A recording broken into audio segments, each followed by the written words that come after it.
그러므로 그리스도 안에 무슨 권면이나 사랑의 무슨 위로나 성령의 무슨 교제나 긍휼이나 자비가 있거든 마음을 같이하여 같은 사랑을 가지고 뜻을 합하며 한 마음을 품어 아무 일에든지 다툼이나 허영으로 하지 말고 오직 겸손한 마음으로 각각 자기보다 남을 낮게 여기고 각각 자기 일을 돌볼 뿐더러 또한 각각 다른 사람들의 일을 돌보아 나의 기쁨을 충만하게 하라. 너희 안에 이 마음을 품으라. 곧 그리스도 예수의 마음이니 그는 근본 하나님의 본체시나 하나님과 동등됨을 취할 것으로 여기지 아니하시고 오히려 자기를 비워 종의 형체를 가지사 사람들과 같이 되셨고 사람의 모양으로 나타나사 자기를 낮추시고 죽기까지 복종하셨으니 곧 십자가에 죽으심이라. 이러므로 하나님이 그를 지극히 높여 모든 이름 위에 뛰어난 이름을 주사 하늘에 있는 자들과 땅에 있는 자들과 땅 아래에 있는 자들로 모든 무릎을 예수의 이름에 꿇게 하시고 모든 입으로 예수 그리스도를 주라 시인하여 하나님 아버지께 영광을 돌리게 하셨느니라. 대중가요 중에 겸손은 힘들어라는 노래가 있어요. 혹시 아시는지요? 오래됐더라고요. 1991년 잘 아시는 조영남 씨가 발표한 노래인데 가사가 재미있어요. 세상에는 이런 사람 저런 사람, 세상에는 잘난 사람 못난 사람 많고 많은 사람들이 있지만 그 중에 내가 최고지. 돌아가신 우리 아버지 우리 어머니 나더러 겸손하라 겸손하라 하셨지만 지금까지 안 되는 건 딱 한 가지, 그건 겸손이라는 가사가 이래요. 겸손이 힘들어 이렇게 하는데 아마 들어보신 분도 계실 거고 2015년에 리메이크가 되기도 했어요. 리쌍이라는 가수가 리메이크를 해서 큰 인기를 얻기도 했는데 멜로디가 들어보시면 신나고 재미있어요. 그리고 또 모든 노래가 또 그렇지만 자신감에 가득 찬 이런 목소리로 노래를 하는데 하필은 또 가사도 그렇죠. 겸손은 힘들다고. 진짜 자신감 충만한 노래처럼 들리는데 한편으로 들으면 어떠냐면 아주 교만도 충만한 교만 그 자체의 노래가 아닌가라는 생각도 한번 해봅니다. 노래에서 겸손은 힘들다라고 하는데 어때요? 사실 사람은 겸손해야 합니다. 옛 속담에 변은 익을수록 고개를 숙인다라고 하죠. 저는 이전에 사람이 살면서 진짜 겸손해야 한다는 것을 제가 뼈저리게 느낀 적이 있어요. 그러니까 예전에 말씀 적이 있는 적이 있는지 잘 모르겠는데 제가 결혼하고 천안에 잠깐 내려가서 한 2년 정도 살았었는데 교회 사역을 잠깐 쉬었습니다. 나중에 다시 했지만 잠깐 쉬었습니다. 쉬는 중에 다시 사역하기 전에 그냥 돈도 좀 벌고 경험도 해볼까 하고 알바를 좀 해봤어요. 3개월 정도 단기 알바인데 이마트에서 정육 코너에서 고기를 좀 팔아봤습니다. 진할 때도 정리하고 고기 자르는 기계도 청소하고 제가 만지지 못해요. 왜냐하면 그건 위험해서 정직원 아니면 만질 수가 없어요. 창고 정리도 하고. 하필이면 그때가 제가 알기로 한 추석이 겹쳐가지고 그 추석 때 되면은 지금도 설 때문에 굉장히 선물 세트 많은데 추석 때도 그 선물 세트가 많이 들어와서 굉장히 막 복잡하게 일을 많이 했던 일하던 중이었어요. 어느 날이었던가 갓난아기를 데리고 온 젊은 엄마가 이유식이 필요하다고 해서 약이니까 좋은 거 먹이려고 소고기 안심 비싸죠. 그거를 좀 부드럽게 다져달라고 하는 거예요. 그때 제 기억으로는 알바한 지 한두 달 정도, 2달 정도 이제 됐을 때 같은데 저는 이전에도 혼자 산 적도 있고 그래서 요리도 좀 좋아하고 집에서 곧잘 요리도 가끔 했고 고기나 그런 거 손질하는 거 어렵지 않다 생각해가지고 이제 마침 그때 또 매장에 직원들 아무도 없고 저만 있어가지고요. 그러면 제가 다져놓을 테니까 쇼핑하고 좀 이따 오세요라고 했습니다.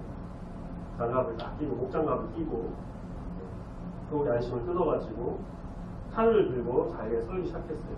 기계는 아까 말씀했지만 위험해서 정직원 외에는 사용할 수가 없어가지고 저는 알바니까 그냥 칼로 했는데 소고기 안심이 손바닥만 해요. 그래서 다시 아시는 것처럼 손바닥만 해가지고 이 정도는 칼로 충분히 할 수 있겠다. 나름 집에서 요리도 해봤고 칼도 만져봤겠다. 대충 알바하면서 어깨너머로 이렇게 보니까 여사님들 일하는 여사님들 어렵지 않게 하길래 했는데 어때요? 순간적으로 자만했던 거죠. 제가 칼로 고기를 다지다가 제 손을 다져버린 거죠. 엄지손가락 끝부분이 아주 순간적으로 뜨끔하면서 뜨거우면서 엄청난 고통이 왔어요. 마침 그때 딱 일하던 어떤 여사님이 오셔가지고 대신 일 마무리하시고 저는 이제 응급처치를 받으려고 양호팀에 갔는데 지혈하려고 보니까 이 엄지손가락 끝부분에 손톱하고 솔 산점이 살짝 같이 나간 거예요. 저도 이렇게 다친 적이 처음이었어가지고 일할 끝날 때까지는 일 다쳤으니까 못하니까 쉬다가 대충 참고 쉬다가 10시에 끝났을 거예요. 지금은 뭐 아직 11시까지 하는데 그때는 10시에 끝나가지고 바로 이제 병원 응급실에 갔는데 의사도 뭐 별다른 딱히 치료가 없고 3살이 날 때까지 그냥 계속 지혈하면서 살아야 된다고 하더라고요. 제가 그때 느꼈던 게 딱 2개예요. 첫 번째는 이런 마트나 정육점에서 고기 썰 때 쓰는 칼이 정말 날카롭다. 왜냐면 고기를 즐기잖아요. 그렇기 때문에 가정에서 쓰는 칼보다 훨씬 날카롭다 하더라고요. 목장갑에 비닐장갑 다 했는데도 같이 손톱이랑 살점까지 나갔으니까 굉장히 날카로운 거죠. 두 번째는 아까도 말씀드린 것처럼 사람이 진짜 겸손해야겠구나 라는 거였습니다. 그냥 집에서 요리 좀 해봤다, 칼 좀 써봤다, 어깨너머로 봤다, 몇 번 해봤더니 쉽더라.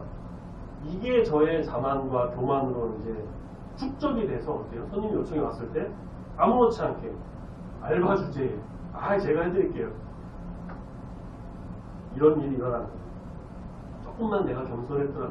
내 주제를 알고 좀 조심스럽게 천천히 하든가 아니면 직원 부르든가 여사님 누구 올 때까지 기다렸다가 부탁하든가 자만하지 말고 교만 떨지 말고 겸손했더라면 다 안 다쳤을 텐데. 살점이 다시 나는데 좀 시간이 좀 걸리더라고요. 그래도 잘 나았습니다. 그래도 좀 겸손했더라면 없었을 텐데, 이런 일이 없었을 텐데 라는 생각을 하면서 그때 참 사람이 이거 뭐 작은 것 하나라도 겸손하게 해야겠구나 하는 생각을 많이 했던 그때였습니다. 왜 겸손해야 될까요? 좀 다른 말로 바꿔볼까요? 겸손의 반대말로 교만하게 살아도 될까요? 뒤에서도 말씀드리겠지만 세상에서 교만한 사람을 좋아할까요? 겸손한 사람을 좋아할까요? 우리가 그렇다고 해서 세상에서 막 인정을 받으려고 하고 세상 사람들 좋으라고 겸손해야 되는 그런 건 아니지만 어쨌든 우리도 역시 이 세상 속에서 살아가고 있기 때문에 사람들에게 또 좋게 보이고 좋은 모습을 보이고 그리스도인으로서 덕을 세우려고 한다면 아름다운 성도로 살아가고자 한다면 당연히 우리는 겸손해야 할 것입니다. 겸손이라는 미덕을 가지고 살아야 합니다. 겸손 힘들다고요? 겸손이 제일 쉬워요. 그리고 겸손한 자에게는 그 외에 다른 부수적인 것들도 다 같이 오고 하나님의 은혜를 얻게 됩니다. 아름다운 성도의 삶 세 번째, 겸손에 대해서 우리 같이 말씀을 나누면서 우리 하나님께서 오늘 주시는 귀한 뜻이 임하는 말씀의 시간 되기를 소망합니다. 겸손의 사전적 의미를 보면요, 남을 존중하고 자기를 내세우지 않는 태도가 있다라는 뜻이더라고요. 그럼 성경에서 말하는 겸손은 어떤 걸까? 이런 것들은 이제 같이 복합적으로 있지만 자신의 마음을 낮추고 상대방을 인정하고 높이는 욕심 없는 마음 상태라는 것으로, 특별히 성경에서는 뭐라고 하느냐, 사람들 앞에서 사람들에게 겸손한 것 그것보다 하나님 앞에서 겸손해야 된다는 걸 강조합니다. 자신의 죄성과 그 한계를 인정하고 하나님을 의지하는 자세, 이게 바로 성경에서 말하는 겸손이다라는 것이죠. 누가복음 17장에 보면요, 집 나간 둘째 아들, 우리 소위 잘 알고 있는 탕자의 비유 말씀이 나옵니다. 이 둘째 아들은 굉장히 교만한 자였어요. 교만하게 아버지께 가서 유산을 미리 땡겨달라고 하면서 그걸 받아가지고 집을 나가가지고 아주 흥청망청 자기 맘대로 막 썼습니다. 그리고 거지가 돼갖고 다 쓰고서는 아무것도 없어가지고 다시 집으로 돌아올 때 자신의 행동과 삶을 뉘우치면서 그 교만했던 걸 내려놓고 겸손으로 나아가겠다고 다짐해요. 누가복음 17장 18절. 내가 일어나 아버지께 가서 이르기를 아버지 내가 하늘과 아버지께 죄를 지었사오니 라고 하면서 자신의 죄와 자신의 그 한계를 그제서야 인정하고 내가 높은 사람이 아니다라는 걸 철저하게 회개하면서 하나님 앞에 무릎을 꿇며 회개하며 나가는 이 모습, 이것이 바로 겸손이다라는 거죠. 그 다음 장인 누가복음 18장에서는요 예수님께서 비유로 또 하나의 말씀을 하시는데 두 사람이 기도하러 성전에 갑니다. 하나는 바리새인, 하나는 세리. 바리새인은 기도할 때 자신의 행위와 금식 등을 막 말하면서 나는 저 세리와 같지도 않고 하나님께 매번 기도하고 11조도 드립니다. 나는 저 세리와 다릅니다. 라고 하면서 하늘을 우러러 기도합니다. 세리는 어떻게 기도하죠? 누가복음 18장 13절 멀리 서서 감히 눈을 들어 하늘을 쳐다보지도 못하면서 다만 가슴을 치며 이르되 하나님이여 불쌍히 여기소서 나는 죄인이로소이다 라고 기도하는 이 세리의 모습이 바로 겸손이에요. 바리새인은 철저하게 교만한 모습으로 기도했습니다. 세리는 그 반대로 가장 겸손하게 기도했습니다. 그래서 예수님도 말씀하시죠. 14절에 보면 이 사람, 그러니까 세리가 의롭다 하심을 여김을 받고 그 집으로 갔다. 하나님 앞에 겸손하게 나가는 자는 하나님께서 그 모습을 보시고 인정하시고 의롭다라고 칭해 주신다는 겁니다. 우리 오늘 본문 말씀을 보면요. 빌립보서 겸손의 왕, 겸손의 극치라고 할 수 있죠. 가장 낮은 자리에서 가장 겸손하게 행하신 예수 그리스도의 모습이 소개되고 있습니다. 바울은 빌립보 교회에 편지를 보내는데 교회 안에 말씀을 보면요. 다툼과 허영으로 인해서 서로 비방하고 사랑하지 않는 그런 교만한 모습이 있었던 것으로 보여요. 2절 말씀 보면요. 마음을 같이하여 같은 사랑을 가지고 한 마음을 품으라 라고 권면하죠. 바울이 아무 이유 없이 편지를 썼을 리 없습니다. 그 교회의 어떤 문제점, 이러한 문제점, 즉 서로 마음을 같이 하지 않았고 서로 돌보지 않았고 사랑하지 않았고 한 마음이 되지 않았던 그런 모습이 있었기에 그런 마음을 품으라 라고 권면하고 있어요.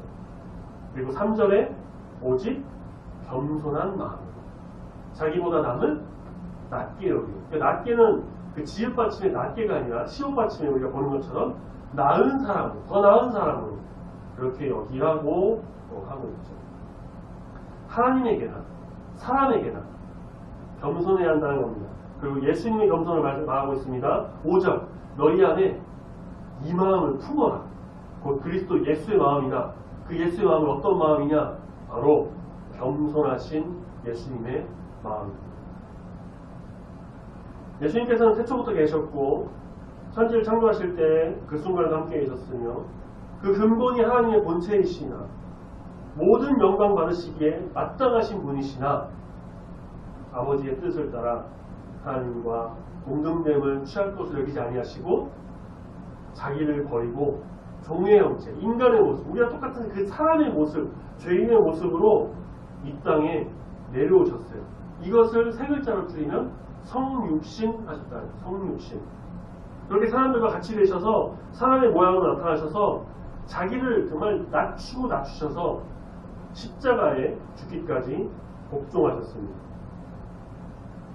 천문천사 다 불러가지고 다 무찌르고 자신의 발 아래 다 굴복시키고 사람들에게 큰 위험을 보여주시면서 벌벌 떨게 만드실 수도 있으셨지만 그 모든 것을 내려놓으시고 겸손하게 자기를 낮춰 죽기까지 복종하신 이 모습 자체가 바로 그 겸손이라는 거예요.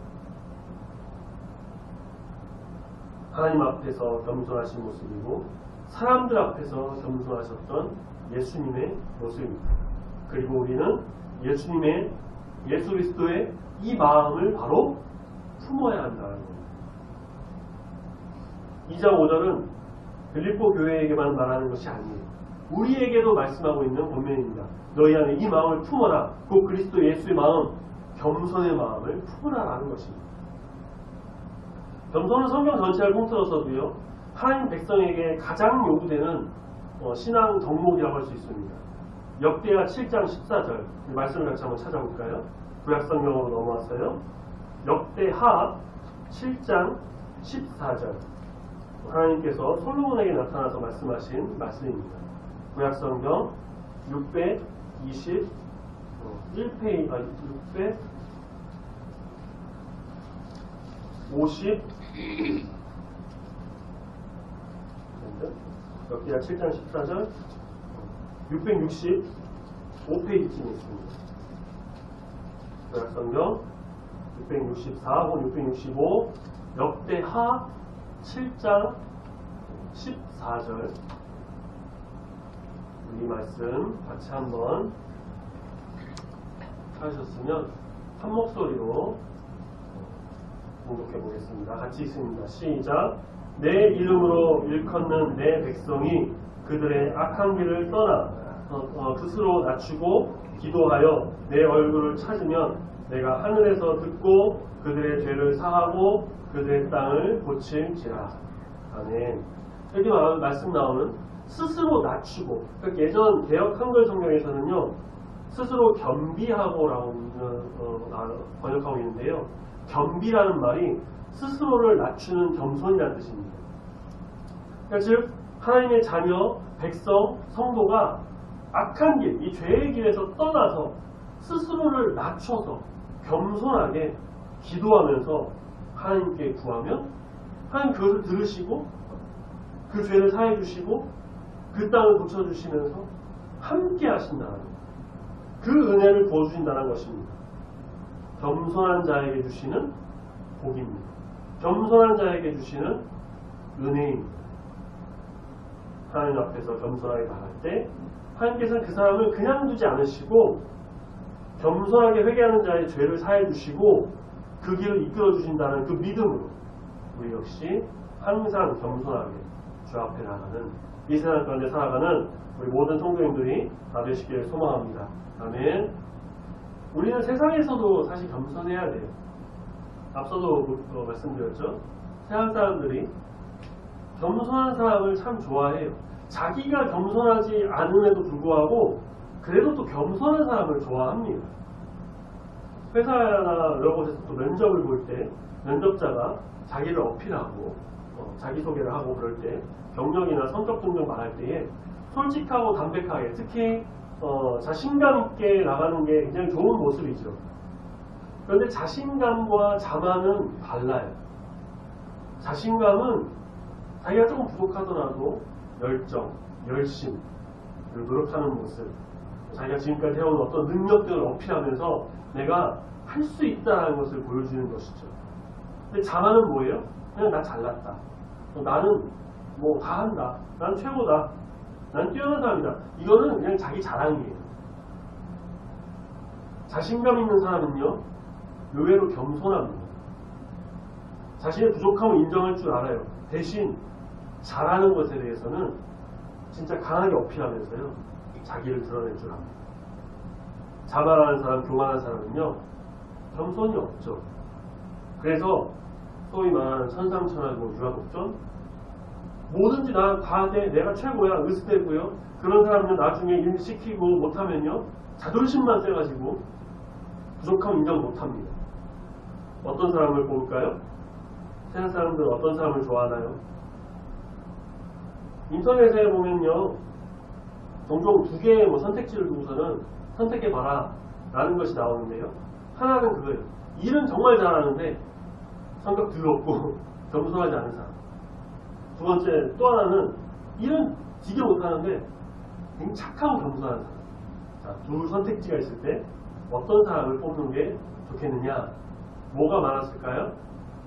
저 잘 몰라요. 결과는 잘 모르겠어요. 근데 저라면요, 일은 못해도 착하고 겸손한 사람을 뽑을 거예요.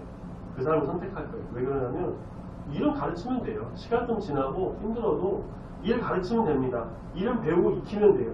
그런데 성품은 잘 안 변해요.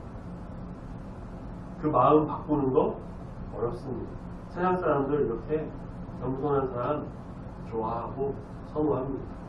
그리스도인은 어때야 될까요?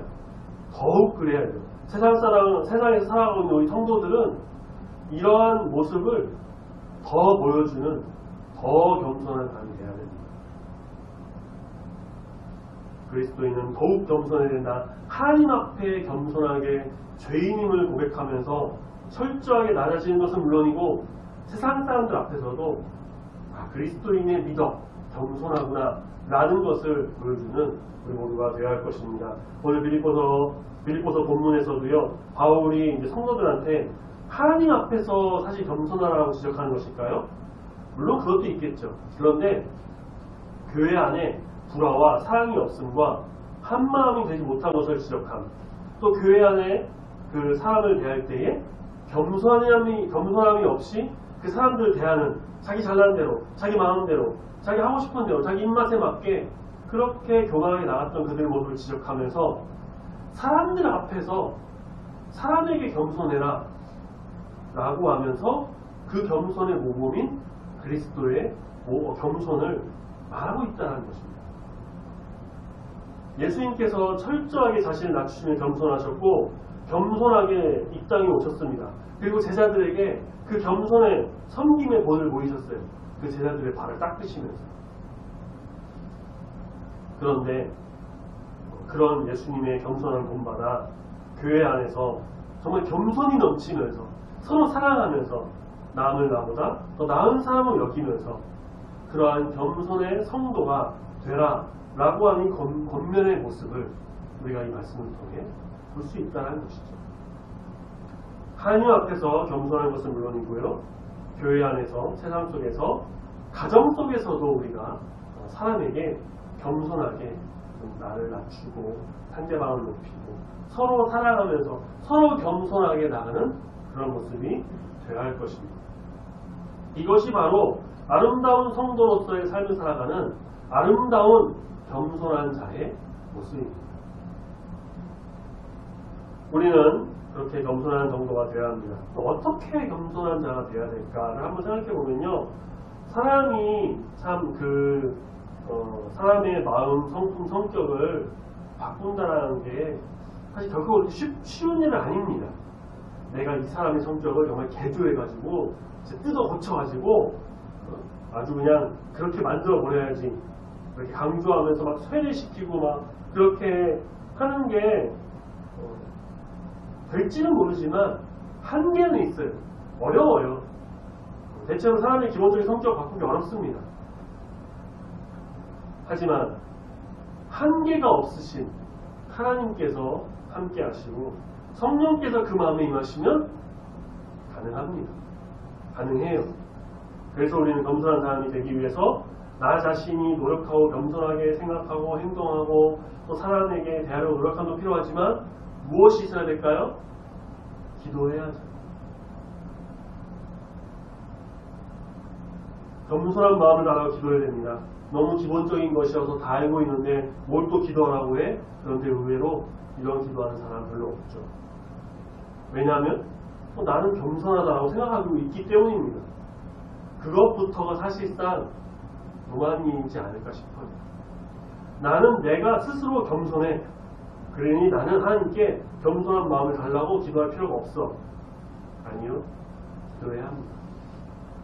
겸손하다고 생각하고 노력하고 사람들에게 참 겸손하다는 마음을 듣고 그렇게 하고 있다고 할지라도 늘 겸손하게 겸손한 사람이 되게 해달라고, 겸손의 마음을 부어달라고 하나님 앞에서, 사람 앞에서 겸손하게 살 수 있는 아름다운 성도가 되게 해달라고 내 자신을 내려놓고 늘 기도해야 합니다.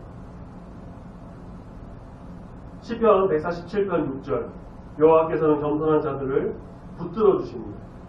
또 시편 149편 4절, 여호와께서는 겸손한 자를 구원으로 아름답게 하신다고 했습니다. 잠언 3장 34절, 겸손한 자에게 은혜를 베푸시고요. 잠언 11장 2절, 겸손한 자에게는 지혜도 얻게 됩니다. 잠언 29장 23절, 사람이 교만하면 낮아지게 되지만 마음이 겸손하면 영예도 얻는다고 합니다. 우리는 이렇게 말씀을 통해서도 겸손을 배워요. 예수님 말씀하셨습니다. 마태복음 11장 29절, 나는 마음이 온유하고 겸손하니 나의 멍에를 메고 나한테 배워라. 베드로전서 5장 6절에서 우리는 하나님의 능하신 손 아래에서 겸손해야 한다고 합니다. 그러면 때가 되었을 때 우리를 높여주신다라고 약속하십니다. 겸손한 사람이 되기 위해서는 이렇게 말씀도 읽어야 합니다. 말씀에서 말하는 겸손인지 무엇인지를 깨달아 알아가야 해요. 하나님께서 예수님께서 명하신 그 겸손의 명령이 무엇인지를 우리가 말씀을 통해 깨달아서 예수님의 겸손을 본받아 정말 겸손한 자로서 온전히 세워지는 아름다운 우리 모든 성도님 되시길 소망합니다. 아멘. 겸손하면 때가 되었을 때에 높여주신다고 약속하셨어요. 지금 부족하고 연약하고 낮아짐에 연연하는 것이 아니라 하나님께서 함께 하실 것을 기대하고 소망하면서 하나님 앞에서 사랑 앞에서 늘 겸손하게 나감으로 주 앞에 영광을 드리고 감사함으로 거룩하게 나가는 그렇게 세워지는 우리 주의 성도님 모두가 되길 소망합니다. 아멘. 오늘 저녁 예배 시간에 요한복음 강의 계속 보는데 오늘 본문에서 세례 요한에 대한 것을 보게 됩니다. 세례 요한과 겸손이란 말이 성경에서 같이 나오진 않지만 우리는 세례 요한의 모습과 그의 말, 행동을 통해서 성경에 나오는 그 누구보다도 진짜 세례 요한이 겸손한 사람이구나 라는 것을 알게 됩니다. 그는 자기가 조금만 마음 먹었으면은 정말 높은 위치에 올라가가지고 사람들의 모든 존경과 높임을 받고 정말 모든 인기를 얻고 그렇게 될 수 있는 사람이었어요. 당시에 종교 지도자 제사장들에게는 좀 별로 미움을 샀을 수도 있지만 그의 말에는 말씀에서도 정말 위엄이 있고 능력이 있어서 많은 유대인이 따랐고요. 군인들한테도 아주 거침없이 말했기에 그의 인기는 굉장히 높았습니다. 그런데 그는 그런 걸 원하는 사람이 아니었어요. 자신의 위치와 역할과 그 사명을 제대로 아는 사람이었어요. 예수님이 오셔서 자기에게 세례받으러 오는 것을 보고 세상 죄를 지고 가는 하나님의 어린 양이다 라고 했고 예수님이 사역을 시작하신 후에 예수님께로 더 많은 사람이 가자 그가 뭐라고 했습니까? 오늘 저녁 시간에 볼 말씀인데요. 그는 흥해야 되고 나는 쇠하여야 된다. 자기 자신을 쇠할 사람으로 아예 공포해버리고 인기 다 식고 사람들 오지도 않고 그렇게 홀로 남겨져서 그런 걸 원하고 바라는 사람이 이 세상에 어디 있겠어요? 그런데 세례 요한은 그랬습니다. 그가 그럴 수 있었던 것 하나님의 계획을 온전히 알고 철저하게 하나님의 뜻대로 나갔고 하나님이 주신 그 사명 메시아 오실 길을 미리 준비하고 예비하는 그 사명을 온전히 받아들이며 순종하며 나갔던 것도 있지만 그가 겸손한 사람이 아니었다고 한다면 사실상 불가능하지 않았습니다. 그는 자기 이름이 높아져서는 안 되고 예수의 이름이 높아지면 이제 자기가 무대에서 내려와야 된다는 것도 잘 알았고요. 한없이 낮아져서 겸손한 사람으로 가야 된다는 것도 알았습니다. 우리 모두가 겸손하시길 바랍니다. 그렇다고 제가 성도님들은 겸손하지 않아요. 성도님들은 교만하니까 정신 차려 이렇게 말씀드리는 게 아니고요.